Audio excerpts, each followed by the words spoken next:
Hey, what's up, guys? Welcome back to another video. Today we're going to be going over Chelsea and West Ham. And man, today this game did not start off how I expected it to start off. So 15 minutes before kickoff, we get a notification talking about how Cole Palmer was going to be missing the game. There was an injury in warm-ups. So instant red flag. Definitely on my part. I'm a Chelsea fan, so any Chelsea fan out there, you definitely probably got the same scare. Just seeing that notification pop up, and I had no clue what was going on. I just saw him walking down the tunnel, and I was like, okay, he's walking at least. That's good. But the fact that he wasn't going to be getting any minutes at all was super worrying. So then you're going to see Estevao jump into the lineup instead of Cole Palmer. And we definitely had an interesting lineup today from Chelsea, for sure. Having Delap at the 9, João Pedro at the 10. So starting Pedro and Delap together was definitely going to be something super interesting to watch, and I was definitely looking forward to it. Having Estevao on the right, Pedro Neto on the left. So this attack instantly for me was pretty exciting, and I was really, really looking forward to seeing what it was going to do against West Ham. And right off the bat, Estevao gives the ball away, trying to do a back heel in the midfield, and Paqueta drives with the ball after getting a ball from Diouf, and man, he hits an absolute wonder goal. And there was just nothing that Sanchez could do, nothing Chelsea could have done about that. It was just an absolute wonder goal. And so to go down in London Stadium, especially just on the road in general, is just a scary situation. But Chelsea equalized pretty fast off of a corner and a flick from Marc Cucurella to João Pedro, who played phenomenal today. We'll get to that when we get to the positives and negatives. But man, flick from Marc Cucurella to João Pedro. Pedro heads it in, and we go level.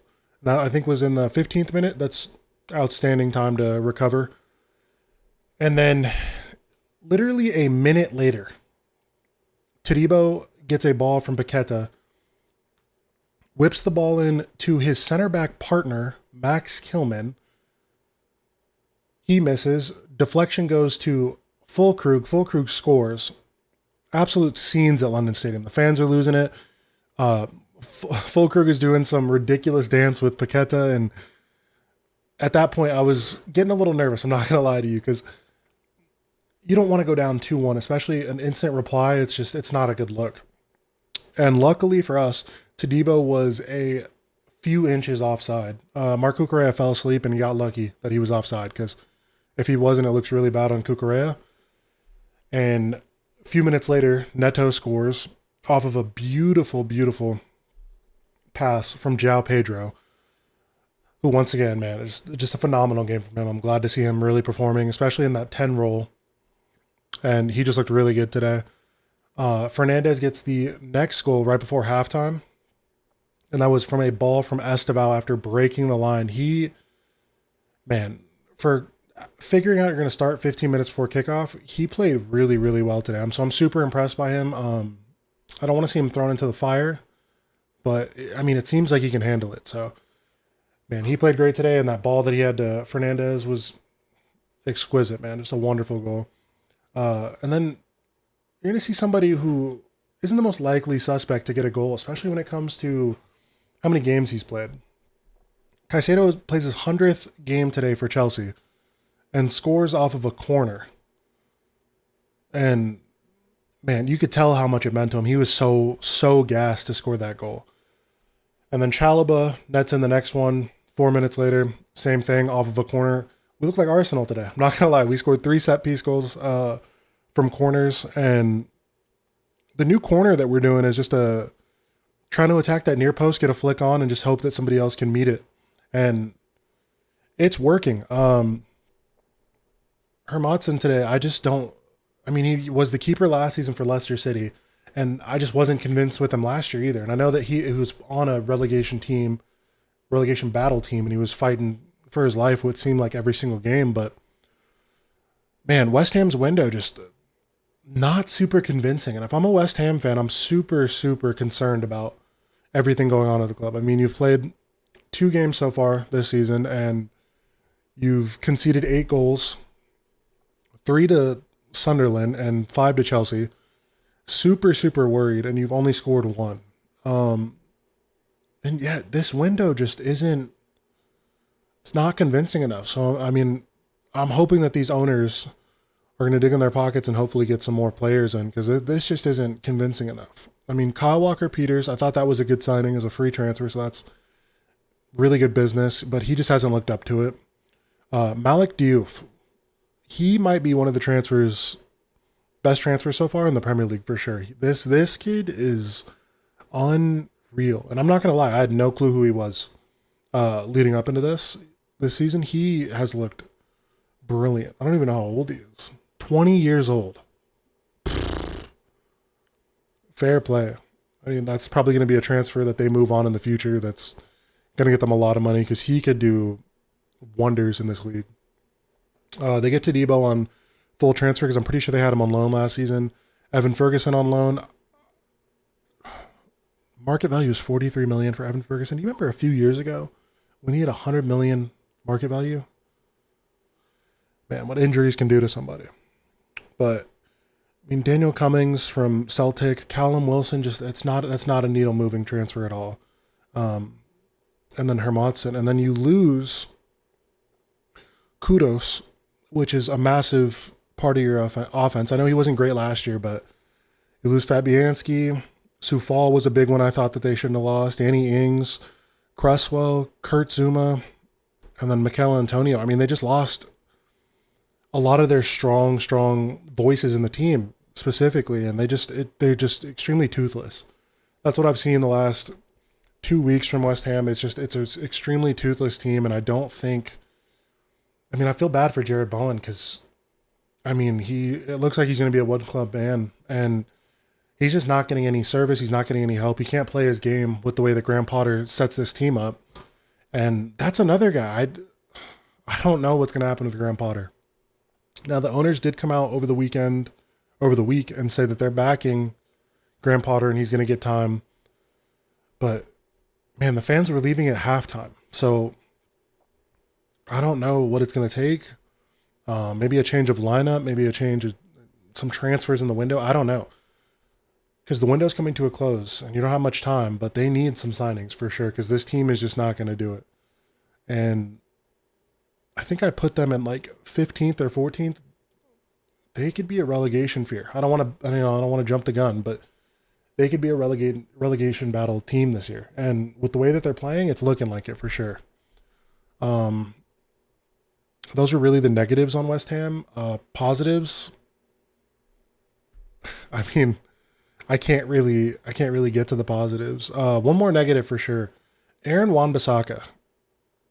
Now, I don't think Wan-Bissaka is a bad player. I just think he had a bad day, but he was responsible for 3 of the goals today. I mean, he left Enzo Fernandez free. I'm pretty sure he left Neto free. And, you just don't expect that from Wan-Bissaka, of all people. Especially in this team where it's not like you have a ton of veterans or depth in this team. I mean, you got Todibo. I mean, he's not a Premier League vet, so he doesn't have any true experience. Paqueta played pretty well today. You got Jared Bowen, Wan-Bissaka. So, like, Paqueta, Wan-Bissaka, and Jared Bowen have to be the spine in this team to play well every single week if they want to thrive. But I just don't think they're going to be good enough, especially with the way he lines this team up. I mean, Souček and Ward-Prowse it's not a good pivot to have in your midfield. Now, let's get to Chelsea's positives today. Actually, let's start with the negatives on Chelsea. Negatively today, I don't think Delap had the best game, unfortunately. I think he will start a lot of the time if we do run this João Pedro at the 10 and we play Palmer at the right, but it's going to be tough on Enzo Maresca to figure out what lineup is the best for him. And it's good that we have this much depth because we can interchange and rotate with all the football we're going to be playing this year. So it's really good for him. But for players like Delap, he's got to get a goal or two to get the season rolling. And I thought our whole 11 was going to score today with how West Ham was playing and how on it we were. But Delap unfortunately doesn't get a goal today. Esteval played extremely well with a last minute start. I think, man, the things he could do this season, I don't want to jump ahead of myself, but dude, he looked really, really good today. So I'm excited to see where he plays the rest of the season and if he plays. But I think Palmer is going to be better in this right position rather than having him at the 10, because him and Enzo are, I don't want to say they butt heads. They don't butt heads, like obviously they're not fighting on the pitch, but their games are super similar. And having this allows Enzo to get more forward. And I just think they block each other a lot of the time. So having Cole Palmer out on the right, I just think is a lot better of a move. So I want to see where Enzo moves in the future with this lineup. Neto, I think he can do a job on the right or the left. So I'm really glad to see him cooking, especially comparatively to last season. I don't think he had a great season, but I think this year he's trying to get some revenge for sure on the people that were talking bad about him. Caicedo, once again, man, he's one of the most pivotal players in this team. And I think our team doesn't perform the same without him in it. He played insane today, man. Enzo Fernandez, of course, played a really good game. I think he had to, just based off of how he played against Palace. Palace, he looked a shadow of himself. So I'm glad that he had a good performance today. Trevor Chalobah, I think, played an extremely, extremely good game today. The amount of times where he just looks so solid on defense, and the way he progresses the ball forward, I like a lot. I'm so glad we got him back, and I'm so glad to have him in this team, especially with Levi Colwill's absence for the season. He looked great today. Sanchez didn't have a lot to do today. I mean, I'm pretty sure stat-wise, I think, yeah, total shots, but they just didn't have any chances today. So it was like he didn't have a lot to do, and unfortunately, that one Paqueta goal goes in. So not a clean sheet for us today. Cucurella looked excellent as always. I don't think Gusto actually played this bad. James definitely looked better when he came on, but yeah, I don't think the stats on FotMob I can't ever really go off of anymore because they don't make sense to me. Ever since the Embuemo and Cunha stats that I saw against Arsenal, they don't make sense to me. So I'm just gonna stop going based off of these and just go strictly with the eye test. And what I saw today from Gusto was pretty decent, nothing crazy.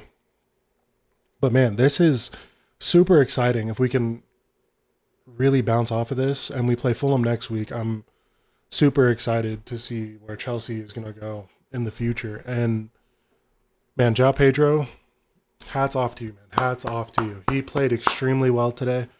He had 1 goal, 2 assists. He had 100% successful crosses, 5 out of 8 aerial duels won, which is extremely, extremely good. 3 out of 5 ground duels won, 2 passes into the final third, and 2 chances created. And of course, he had 2 assists. So his 2 chances created, they were goals. So I mean, beautiful work from him today. I think as a team we played extremely well. Obviously the negatives we had today, Cole Palmer being hurt, we don't know. Obviously it's not super serious. I feel like they would have told us, but he had an injury with his groin. And Enzo Maresca, with the depth that the squad does have, didn't want to take any risks, so there's no point in risking that and having him get a long-term injury. So smart move by Maresca. But luckily today, since we had another positive, so because we were up so much, we got to have a full backline switch. And we got to see Wesley Fofana come on, so it's nice to have him get some minutes under his belt because I don't remember the last time he wasn't hurt. Jarell Hato got to come on, so that was nice.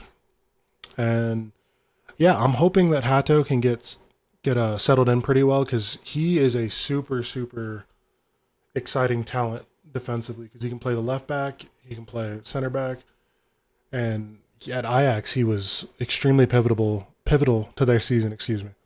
And so I'm just excited to see him. He's super, super young. I think he's 19 years old, so he's got time to bed in with this squad. But man, Chelsea looked super exciting today. Finished 5-1 and really excited to look forward to the future with Chelsea. So if you guys enjoyed, go ahead and subscribe, like the video, and peace.